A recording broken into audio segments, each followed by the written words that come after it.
What's up, Kigali, Rwanda? Call me the teacher in the city, the viber in the fiesta, the reader in the jungle, the dreamer in the struggle, the voice in the silence. I'm the seeker in the story. Call me Rutikanga, Rutijanda, Rwema w'intwari. Ndi shongora rimba mwikotaniro nkaba Rutikurashoro rwa Mpabuka. Ninje muhungu umuhanga ku muheto. Banyita umwuzukuru wa Mboneko. Bimeze bite hirya iyo nino. Abadukurikira ni mu bihugu bitandukanye, Abanyarwandakazi namwe nshuti z'Abanyarwanda mwumva kandi mukoresha ururimi rw'Ikinyarwanda. Nitwa Alexis Mbarusha from Arimba TV. Muri kutubona twaje mu migano habera iki mwaramubonye benshi bamwita umusirikare abandi bakamwita umupolisi abandi bavuga ko ari umudimo bukiri mutoya. Uyu munsi twageze kuri tere turaza gusobanukirwa ibyo ari byo ameza ate abayeho ate abikora ate byatumye yamamara akagera ari mahanga nibwo tamasimbi. Turi hano rero noneho tugiye gutangira ibikorwa bya Rwiziringa Tactics. Ngire ngo hari igiti muri kukireba kira giti cyahuye n'akaga gakomeye cyahuye n'akaga gakomeye cyaragowe ibintu by'ibyuma. Hanyuma rero igiti cyaragowe ndagira ngo ubanze utubwire se ibyuma abari bingahe ugitera gute ubundi tekinike yo gutera icyuma niyi. Ngire ngo mu minsi yashize wederekana nakavugaho mwabonye Major Sergeant Robert yafashe icyuma agiye kugitera abantu bari bamwishe muri comment yo kuvuga ati have sigaho afande rwose wabaye mu ndizata ibintu by'ibyuma berekere Rwiziringa ati ni bya Rwiziringa ndagira ngo utubwire byaje gute kugira buryo uru rwego aho ugera ku rwego wambura abantu izari inshingano zabo umuntu ajya gukora ibintu bwete sigaho ibyo bintu ntaga yijya ibyo bintu byihorere boro no kuvuga ngo Sergeant Robert nge nago ndwanya ubumenyi bwe kuko ni umuntu uremereye cyane ariko mu buzima bwa gisivile uyu ni umukino ngewe nkina rero aramutse koko ari mu buzima bwa gisivile abantu bakabona iyo arimo gukora n'ibyo nanjye nkora ntago yandenganya pe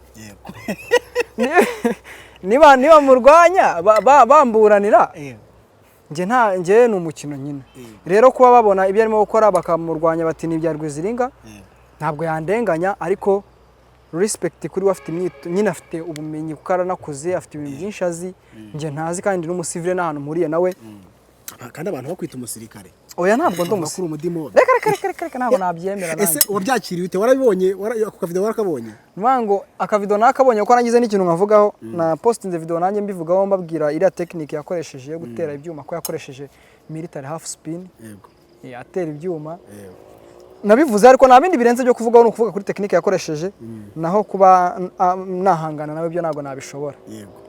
Hanyuma rero tugiye gutera ibyuma ariko nabanza umbwire ndebe niba koko bino bintu ari rando muri cyangwa se bisaba kubyiga ku buryo umuntu utabizi awatabikora ubu nge ntago nagitera reka mbanze ni dekarara ubundi ndebe ko ntagitera mfasha nshyireho ndebe ushobora no kugutungura ukagitera dore ushobora no kugihamya ahangaha rwose ndebe ko ntagitera uri kumfata ngatera turebe ndebe ko ntagitera ndahushije gaturebe noneho wowe ko gihamya nanjye ndahamyara none se ngiye kubera ikibura kivuyemo kidafashe ugenza ute kugira ngo utere icyuma gifata no kuvuga ngo uko byagenda kose ahantu wari uhagaze niho pe niho sibyo guhagarara nibyo ahantu wari uhagaze niho ariko wari uhagaze gutya nari mpagaze negereje amaguru ubona niba uhagaze gutya wabona ko urahusha yego kwera ukuntu wari uhagaze ariko uhagaze nka gutya biba bigoye kugira ngo ugire gute uhushe bivuze ngo kiguye hera ngiki hari technique hari uburyo wari uhagaze hari n'uburyo umuntu aba agomba guhagarara ntabwo wajya unese wajya gutera ubugomba niba ugiye gutera nyine ikintu ugomba guhagarara gutya ushobora no kwihanukira ugatera yego none weho wari uhagaze amaguru yose uyegeranyije tandukanya amaguru yawe usigemo nibura santimetero 40 hanyuma icyuma kivane use n'uwegama gutya hanyuma utere icyuma urambura ukuboko ukirekure twagiye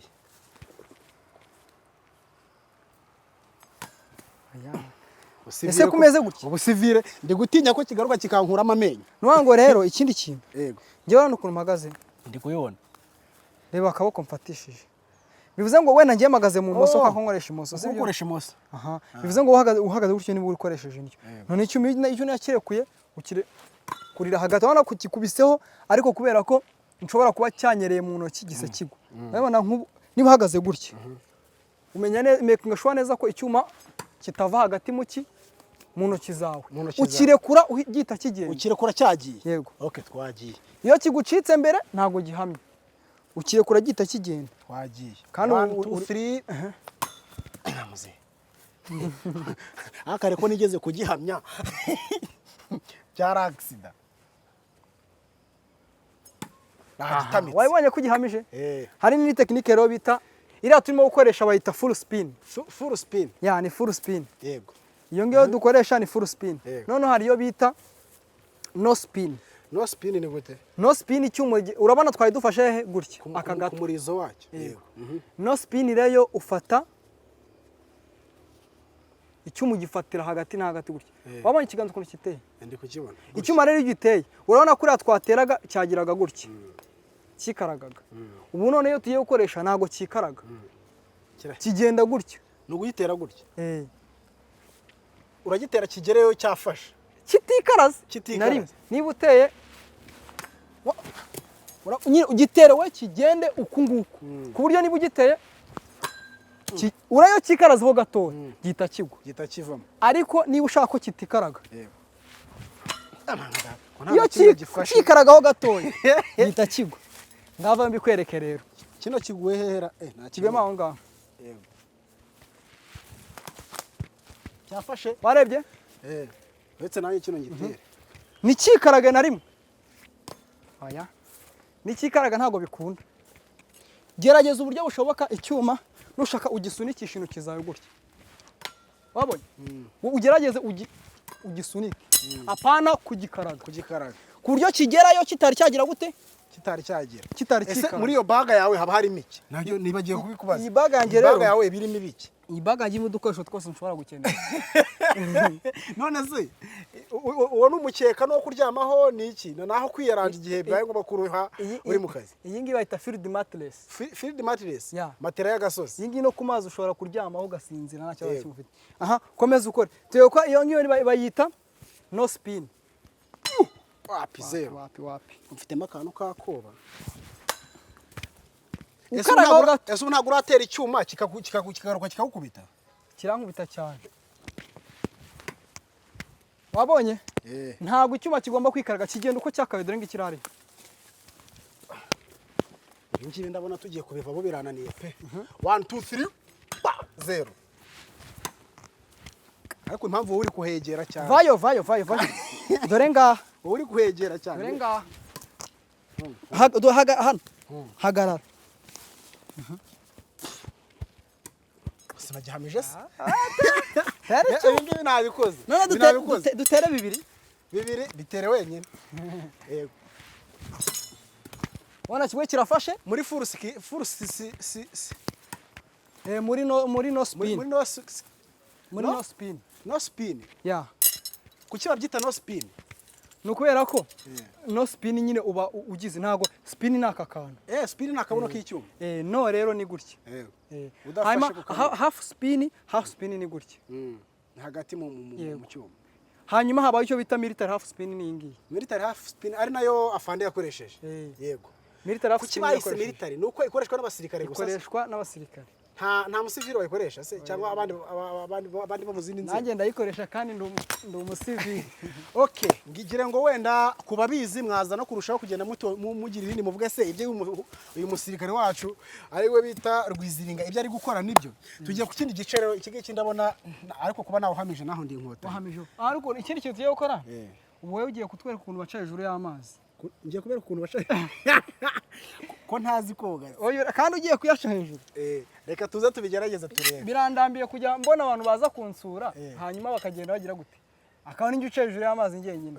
Uyu munsi no uri buceho. Uyu munsi renga nze mbemeze twagiye. Uyu munsi no uri buce hejuru y'amazi. Ira ni ingona. Ya hari haba ingona n'ubundi ariko turakorera hafi yazo ntago turi tuzegereye. Ntago turiwe tuzegereye. Okay, reka tugende. Bakunzi ba Arimba TV. Nimubona ntagarutse muzamenye aho nagiye. Turagiye tugiye guca hejuru y'amazi. Uyu muhungu ibintu navuze ko tuje kubyiziringamo. Reka tujyane tujye kureba ahantu amazi ari. Reka twigendere tujye guca hejuru y'amazi. Tujye kureba amazi.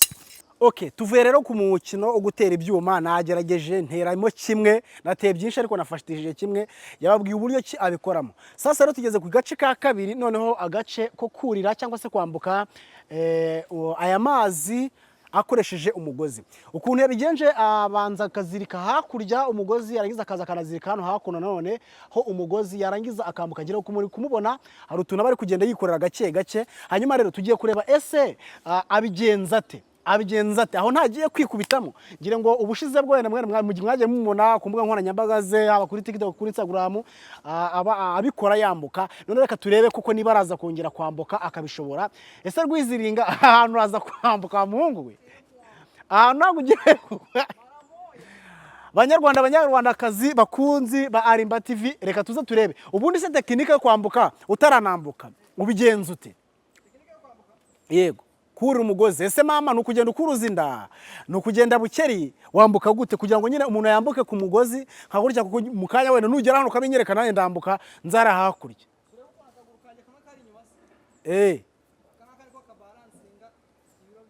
aho kaguru wacometse inyuma ku mugozi niko gabalansinga ibiro yego hanyuma imbere ugakurura akaguru hanyuma se umugozi ubwaho ntabwo ushaka gutwira kubera kugenda wikuruzaho. Reka tuze tubirebe ambuka tangira turebe ngayo nguko yego mutotanari nyamureka muhungura gwamo wasubiyeyo nguwo Rwiziringa nguko agenda harakurya binyushutse wa muhungu ntabwo binyushuka nguko agenda uragwamo wa mugabo we nguko agenda ku mugozi anagana kabisa nguko agenda arahahejeje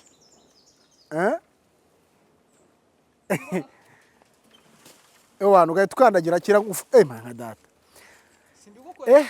man umuntu ararenze kabisa umuntu akeneye flowers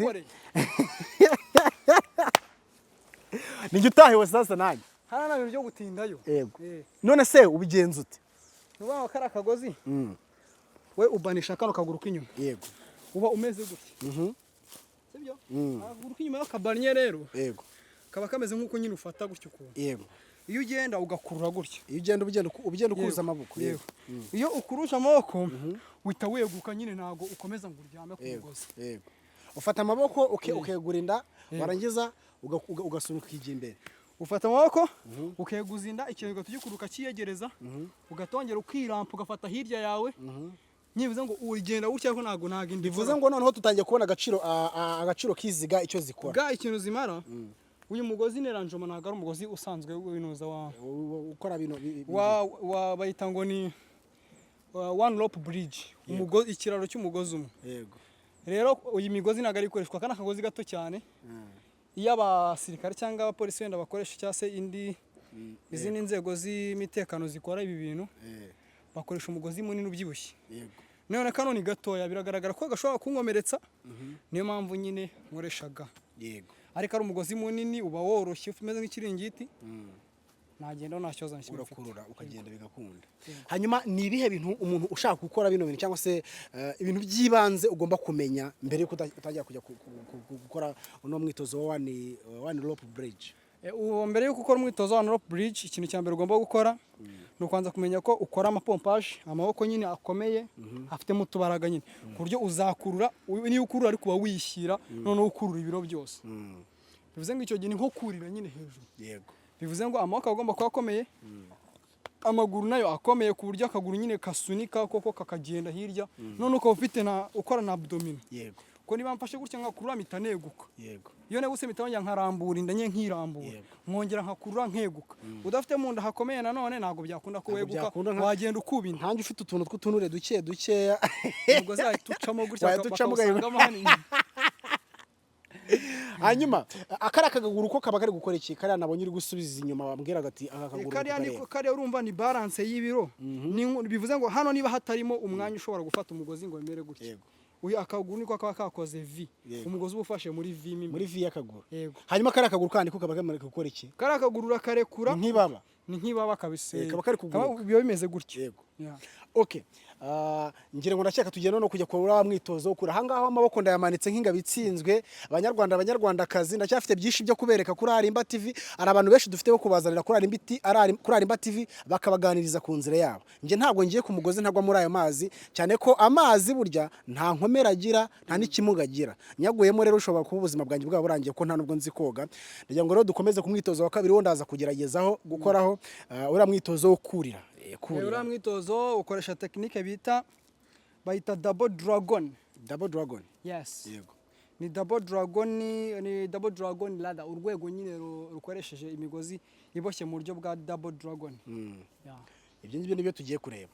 Ahari aho ndakurusha kabisa. Ni urura rimwe ndurira gatatu. Twagiye. Aratugiye. Yep, what's up my people? Twabanye na Rwiziringa. Twabanje kuganira nabo batubwira amavuna amavuko ya Rwiziringa uko byaje, yatubwiye byinshi. Tujya ku myitozo itandukanye agenda akora ibyo wita Rwiziringa tactics. Twabanje gutera ibyuma ndatera nteramo kimwe mu byuma 25 nateye. We nta na kimwe yahushije ngero ngo mwabonye. Twagiye ku mazi manika amaboko ndavuga nisingiye kugwamo mukazanshaka mukambura kandi nyamara hari ibintu byinshi ifite byo kuzabereka kuri Arimba TV. Ubu noneho sasa rero tugeze ku mugozi kurira harya ngo ni one rope ladder, one rope yingine one rope bridge ni ikiraro. Ya tugeze kuri double dragon. Twabonye one rope bridge ikiraro cy'umugozi umwe. Hanyuma naho tugiye kuri double dragon style. No kubivuga biri kunanira mwa bantu mwe nje nzi ko dragon ni sinyamaswa ta dragon. Uburyo umugozi ubufominzemo nyine abari technique ya double dragon. Yego. Hanyuma rero tugiye kureba ngo ese uyu mugozi wo byo bimeze bite. Nabasezeranije ko uyu mugozi ndaza kurira. Rwiziringa ibintu bya Rwiziringa rwose ntago ari ibintu bya danje, ni ibintu buri muntu wese yakora. Abanyarwandakazi mwe mukurikira Arimba TV muri abantu batari bake kabisa muri majyaruguru y'u Rwanda, amajyepfo, burasirazuba, iburengerazuba, mujyi wa Kigali, mwese turabakunda cyane. Hanyuma ni muze tujyana na Rwiziringa kuri one rope, kuri double aho kukibiri kunanira double dragon. Tugiye kurira ase uyu mugozi uburyo uwuzirikamo ngewe nabyo ubwabyo byanshanze, ariko afite uburyo ari gukuzirikamo ngire ngo iyi ni intambwe ya mbere, kabiri, gatatu kugeza tugeze ara hejuru. Hanyuma ugiye kubanza uwurire ndebe ngo biratwara igihe kingana iki. Hanyuma nanjye ndaza kura uko twagiye kera tujya mu ishyamba gusenya. Hari ukuntu twagatwurira ibiti kabisa, kurira igiti kidafite n'umuntu n'ishami namba babyita gusega. Abantu mwagiye mu ishyamba gutashya akantu kita umukongoza ni iki? Umukongoza bantu mwagiye mu ishyamba mwandike muri comment section ngo umukongoza ni iki? Abantu bana b'ikigali ntago bamenye umukongoza ibyari byo bateka kuri gas. Ntago bamenya ngo binari ibiki. Bo tugiye kurisha umugozi ndawurira kabisa. Ewana ndawurira. Reka tukurebe. Ndaje nkurire sana. Ngo kuri kuzirika cyane. Nado na kari gapfundo nerekana ukuntu biba byoroshye nyine ku. Wari ukwereka ukuntu kuhambira byoroshye. Okay twagiye. Kuhambira. N'abantu bazabigerageza kubikora bazabikore dore umugozi gutya. Sibyo? Fasha umugozi gutya. Unaga gutya itukurura. Unaga gute? Ufata gutya.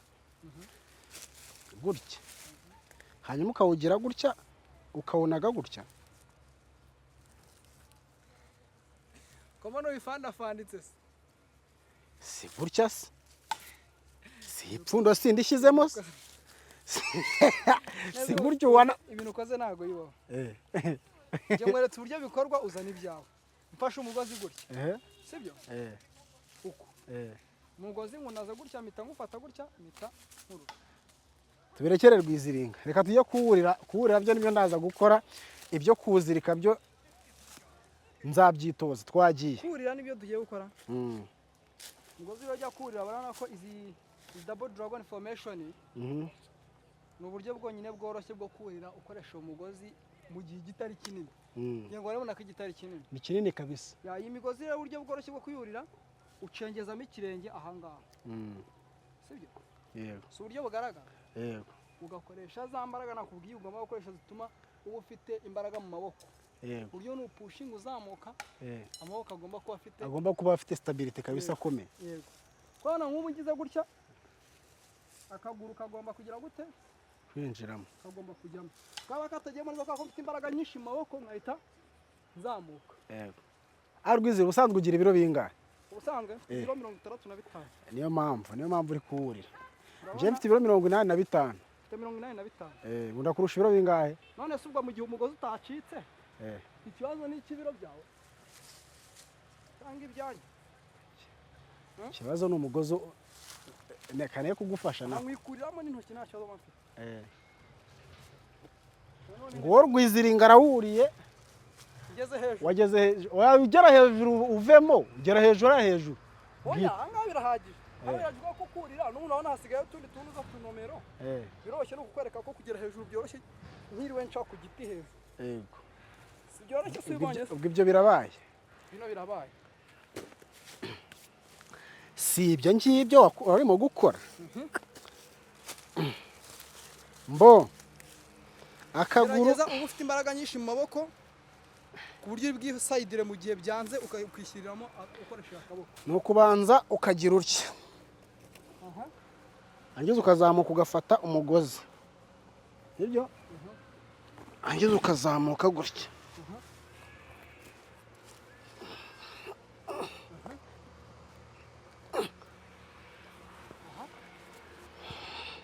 n'ahandi ha gatatu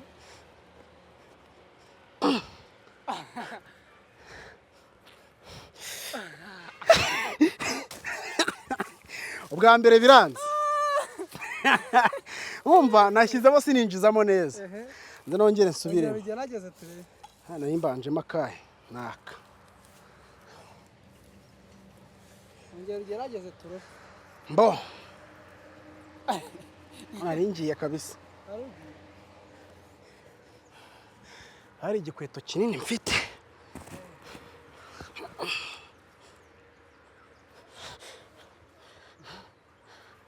aya kutacotse mbo ibintu byo kwahagira ubyihorere byo kwahagira esprit mbo twagiye haye byeshima mbo ibitendo byawe ni sawa sawa utembea nayo sawa sawa utembea nayo sawa sawa lisaboli sawa sawa sawa sawa yema kuvaye inkweto inkweto inini ni kwanga kujyamo nyine inkweto hano hejuru kwanga kujyamo aye byeshima ibitendo byawe ni sawa sawa nkuramo iyo nkweto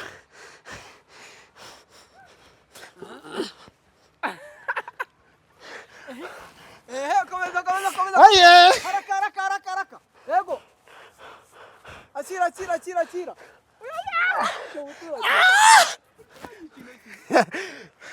ibisi bibaye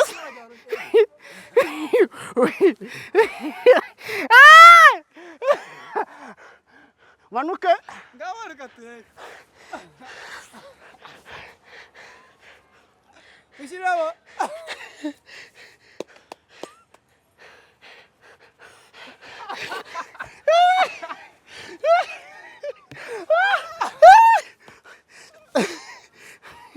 ushyira bino akaguru ngawaruka harara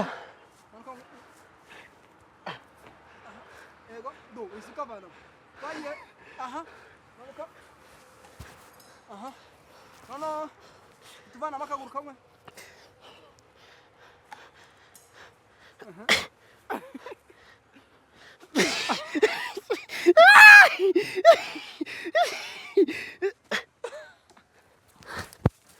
nk'abantu awi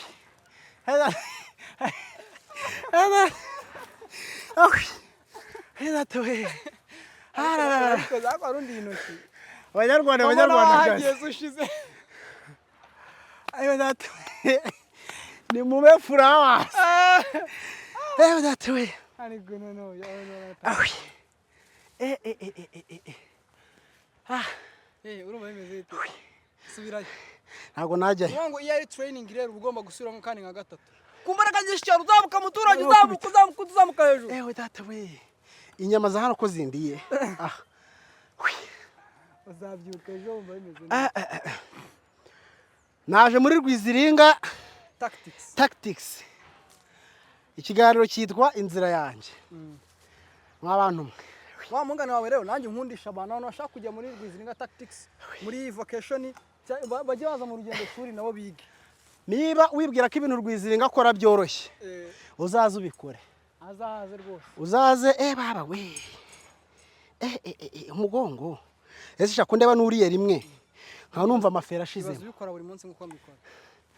Uyu muhungu birakora biravunnye. Wahagiye washize wahiye. Ibintu akora biramusaba imbaraga. Utamukunda ntago yakumva imvune zari indirimbo bisenga imvune z'abahanzi. Uko twandika bibagoye, ukora mu studio n'ibindi. Ako nkuko yabivuze kare. Ni inkuru zitangaje. Uko yabivuze kare umugabo akora ibintu bimuvunnye kabisa.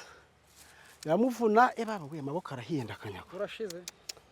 Ariko mbonye aho ugiye gusubira hejuru byanze kumanuka. Nubango ikintu ari guhita nkora urakizi. Na guhita nkatira hariya ninjya kuzamuka ngahita nkatira kuri rashami nkaza kumanuka mu buryo bwo gusega busanzwe nyine. Nkamanuka bera ba kuko navugaga ni kumanuka buno mugozi ni itura hasi ndashwanyuka. Niteguye kugusama ngenge. Nagomba kugusama nicyo kintu cyaje. Ewana. Reka rero tugane ku musozo. Tubasabe kudukunda kuko ibintu tuba twakoze babye byatuvunnye kandi tuba tubikora mwebwe babe babaje gukora bino bintu warangiza ugasanga nta bantu babikunze. Ariko Rwiziringa muramukunda. Alexis Mbarusha muramukunda kuri Arimba TV. Mudukurikira ku mbuga nkoranyambaga zacu dukoresha Instagram ni Alexis Mbarusha, TikTok Alexis Mbarusha, YouTube na Arimba TV. Tukajyana n'akandi gashami ka Arimba Family nako munyarukiyeho mujye kureba ibiberaho. Abarwiziringa nawe wakifuza ati se wenda Rwiziringa mukene namubona nte arababwira uburyo mwamubonamo. Hanyuma kandi none uramutse wawe ufite ibyo watuganiriza ikiganiro dukora cyitwa inzira yanjye. Buri muntu wari wese afite inzira y'ubuzima bwe yanyuzemo itandukanye n'iya mugenzi we. Inzira ya Alexis Mbarusha itandukanye n'iya Rwiziringa. Ntago ari ngombwa kubura umusitari mu bintu runaka ushobora no kuba ufite inkuru y'ubuzima bwawe yatangaje ukaba waza ukayidusangiza ukatuganiriza ubuhamya bwawe abantu bakaba babyigiramo. Papa se yino content yitwa inzira yanjye ni ukuganira n'abantu kuko ibyo ko byamera kose ubuzima bw'umuntu haba hari ibyamugoye ibyagiye bimushimisha ibyagiye bimuca intege ariko ntave ku buzima agakomeza akarwana agakomeza agahangana. Ngwino tuganirize watwandikiye cyangwa se ukaduhamagara kuri nimero zacu za telefoni 08 96 96 244. Namwe mukeneye kwamamaza amarembo arafunguye. Nta bantu batangira gusinyira ariko ngo ujye bamamariza. Bazanye amasezerano se tukayasinya. Rwose yiteguye. Bafite gahunda rwose baze dore turashyushye cyane. Agwa mbwira ukuntu TikTok ifite aba followers barenga 200. 235. Facebook ifite abarenga 120 na abo n'abantu benshi. N'abantu benshi cyane. Wakamamariza kabisa. Babwire uburyo bakubonamo tunasoza. Ya batugane baratwandikira kuri WhatsApp ni 078 3 ubwo ni 3 yego 79 19 078 3 79 19 cyangwa se bakaduhamagara kuri 072 89 020 baduhamagare ku buryo bwa business tuganire ibintu bizima kandi ndabizi neza ko turi hamwe dufatanije ntacyo tutageraho. Yego murakoze rero mwakoze kubana natwe Arimba TV turabakunda cyane mwese mudukurikira turabakunda cyane ikindi kandi amarembo arafunguye ibyo tubabikiye n'ibyinshi nahatari ahangaha tuzahagera n'ibitari bingibi tuzabikora.